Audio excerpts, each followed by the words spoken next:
Purchase அனைவருக்கும் இனிய வணக்கம். நம்ம பார்க்கறது 2ஆம் வகுப்புல இருக்கக்கூடிய 6ஆம் வகுப்பினுடைய 2ஆம் பருவத்துல 6வது இயர் அது வந்து பார்க்க போறோம். அதுல முதல் கேள்வி, தமிழர்கள் டேஸ் ஆகியவற்றை பெருமகிழ்ச்சியோடு கப்பல்களில் ஏற்றி கண்டங்கள் தோறும் அனுப்பி வணிகம் செய்தார்கள் அப்படின்னு சொல்றாங்க.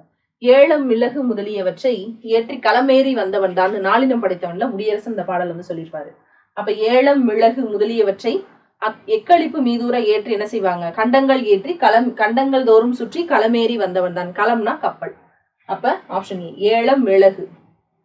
அடுத்த 2வது கேள்வி, உலகை வளம் வந்த தமிழன் எதற்கும் அஞ்சாதவன், ஆனால் டேஷ் அஞ்சும் தீமைகளை செய்ய அஞ்சுவான் அப்படின்னு சொல்லுவாங்க. அஞ்சாமை மிக்கவன் தான், ஆயினும் சான்றோர்கள் அஞ்சுவதை எண்ணி அஞ்சு விளக்கிடுவான் அப்படின்னு.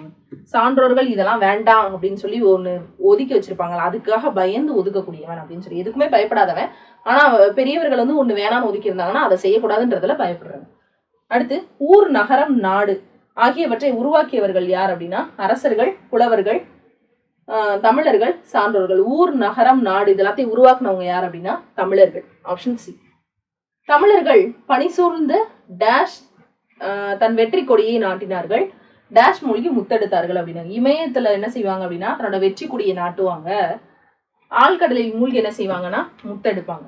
Option B. அடுத்து, திராவிட நாட்டின் வானம்பாடி என அழைக்கப்பட்டவர் யார் அப்படின்னா முடியரசன்.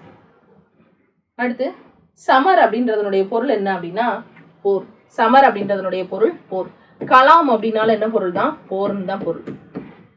அடுத்து, மல்லெடுத்த அப்படின்றாங்க. மல்லெடுத்த அப்படின்னா என்ன அர்த்தம்னா வலிமை பெற்ற.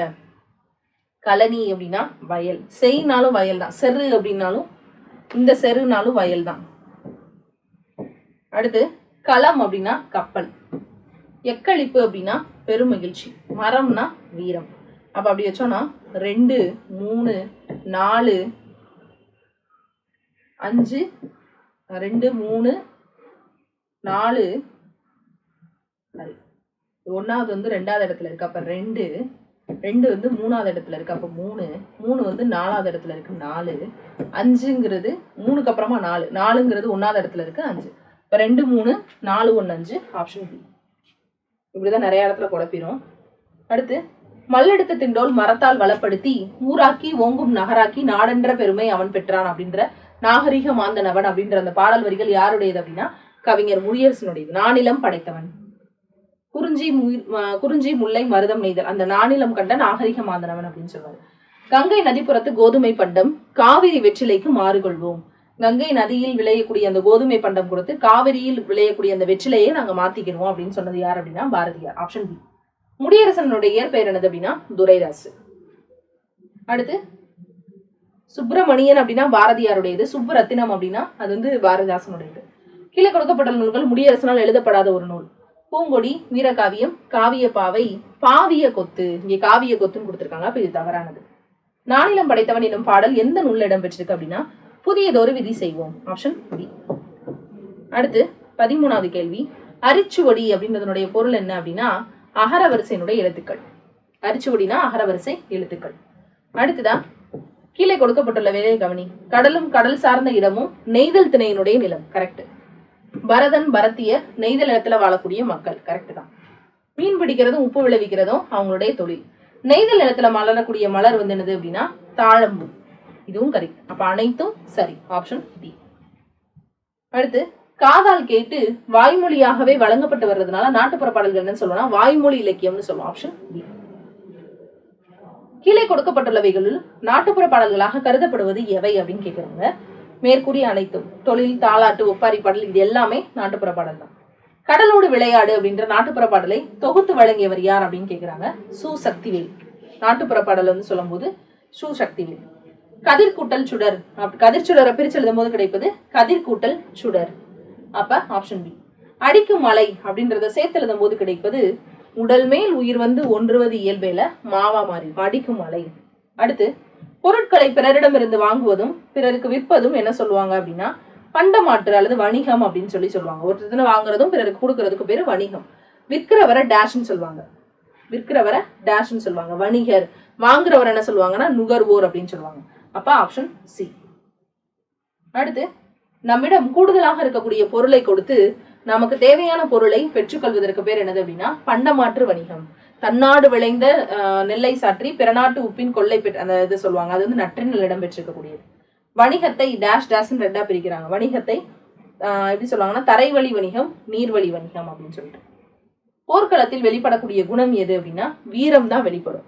கோபமோ அதாவது எப்படி சொல்லுவாங்கன்னா மகிழ்ச்சியோ துன்பமோ அழுகையோ எல்லாம் வராது, வீரம் தான் வெளிப்படும்.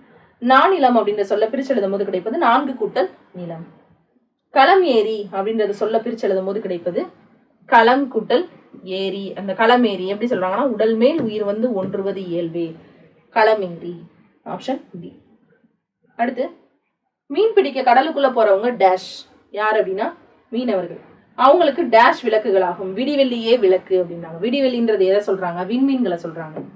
விடிவெள்ளியே விளக்கு, வெண்மணலே பஞ்சு மெத்தை அப்படின்லாம் சொல்லுவாங்க. அடுத்து மீன் பிடிக்க கடலுக்கு செல்லக்கூடிய மீனவர்கள் விரிந்த கடலை டேஷ், கடல் அலையே டேஷ், வெண்மையான மணலே டேஷ் அப்படின்றாங்க. மீன் பிடிக்க செல்லக்கூடிய மீனவர்களுக்கு விரிகடலே பள்ளிக்கூடம் அப்படின்றாங்க. விரிகடலே பள்ளிக்கூடம். அடிக்கும் கடல் அலை தோழன், வெண்மணல் என்னது அப்படின்னா பஞ்சு மெத்தை. Option C. அடுத்து கடலுக்கு செல்லும் மீனவர்களுக்கு விண்ணின் இடிதான் அவங்களுடைய இடி மின்னலை வந்து திடீர்னு பார்க்கும்போது பளிச்சு பளிச்சு அவங்க காணக்கூடிய கூத்து. சீறி வரக்கூடிய புயல் தான் என்ன சொல்லுவாங்கன்னா விளையாடும் மூஞ்சல். பனிமூட்டம் தான் அவங்களோட உடலை சுற்றி இருக்கக்கூடிய போர்வை. அப்ப ஆப்ஷன் சி. மீனவர்களுக்கு அனல் வீசும் கதிரவனின் ஒளிச்சுடர் தான் என்னது அப்படின்னா காயக்கூடிய கூரை. கட்டுமரம் தான் அவங்களுடைய வீடு. மின்னல் கோடுகளை அவங்களுடைய அடிப்படை பாடம், அதாவது அரிச்சுவடி அப்படின்னாங்க. அப்ப ஆப்ஷன் சி. அடுத்து 30வது கேள்வி. மீனவர்களுக்கு வலை வீசி பிடிக்கும் மீன்கள் தான் என்னது அப்படின்னா அவங்களுடைய பொருட்கள், மீனவர்களுடைய செல்வம் அப்படின்னு சொல்லுவாங்க. அவர்களுக்கு தெரிகின்ற முழு நிலவு தான் என்னது அப்படின்னா கண்ணாடி. மூச்சடக்கக்கூடிய நீச்சல் தான் அவங்க செய்யக்கூடிய யோகா அப்படின்றாங்க. யோகம் அல்லது தவம். அப்ப அப்படி சொல்லும் போது ஆப்ஷன் சி. அடுத்து தவறான இணை. பண்டம் அப்படின்னா கமாடிட்டி அப்படின்றாங்க. பண்டம் அப்படின்றது கமாடிட்டி அப்படின்னு சொல்றாங்க. அடுத்து பயண படகுகள் அப்படின்னா ஃபெரிஸ், இதுவும் கரெக்ட். பாரம்பரியம்னா ஹெரிட்டேஜ். கடற்பயணம் அப்படின்னா வாயேஜ். ஆண்டர்பிரனர் அப்படின்றது தொழில் முனைவோர். கலப்படம் அப்படின்றது அடல்ட்ரேஷன் அப்படின்னு சொல்றாங்க. வணிகர் அப்படின்னா கன்சியூமர்னு கொடுத்துருக்காங்க. கன்சியூமர்னா யார் அப்படின்னா நுகர்வோர். அப்ப இந்த இடம் என்னது அப்படின்னா தவறானது. 7 மட்டும்தான் தவறானது. மெர்ச்சன்ட்னா வணிகர்னு சொல்லுவாங்க. அடுத்து காடும் காடு சார்ந்த இடமும் முல்லை. ஆப்ஷன் சி முல்லை. வீரகாவியம் அப்படின்ற நூலினுடைய ஆசிரியர் யார் அப்படின்னா முடியரசன். நானிலம் படைத்தவன் முடியரசன். அவர் வீரகாவியம் அப்படின்னு நூல் எழுதியிருப்பாரு. தவறான இணையை காண்க. விடிவெள்ளி தான் என்னது அப்படின்னா விளக்கு. வெண்மணல் தான் பஞ்சு மெத்தை. அடிக்கும் புயல் வந்து தோழன்னு கொடுத்துருக்காங்க. புயல் வந்து ஊஞ்சல் அப்படின்னு சொல்லுவாங்க. கடல் அலை தான் நம்மளோட தோழன்னு சொல்லுவாங்க. அப்ப இந்த ஆப்ஷன் தவறா புரிஞ்சிருக்கு. பனிமூட்டம் தான் உடலை சூழ்ந்திருக்கக்கூடிய போர்வை. மத்தெல்லாம் சரி.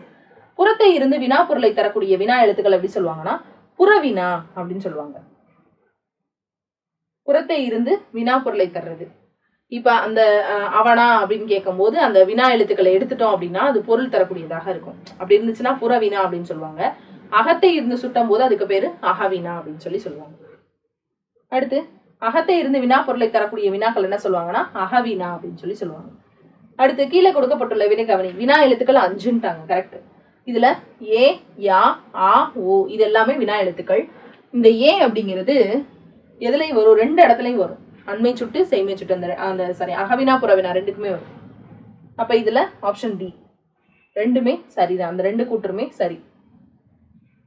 அடுத்து பொன்னோடு வந்து கரியோடு பெயரும் அப்படின்னு சொன்னா அதுக்கு வந்து அகநானூறு. பாலோடு வந்து கூலோடு பெயரும் அப்படின்னா அது குறுந்தொகை.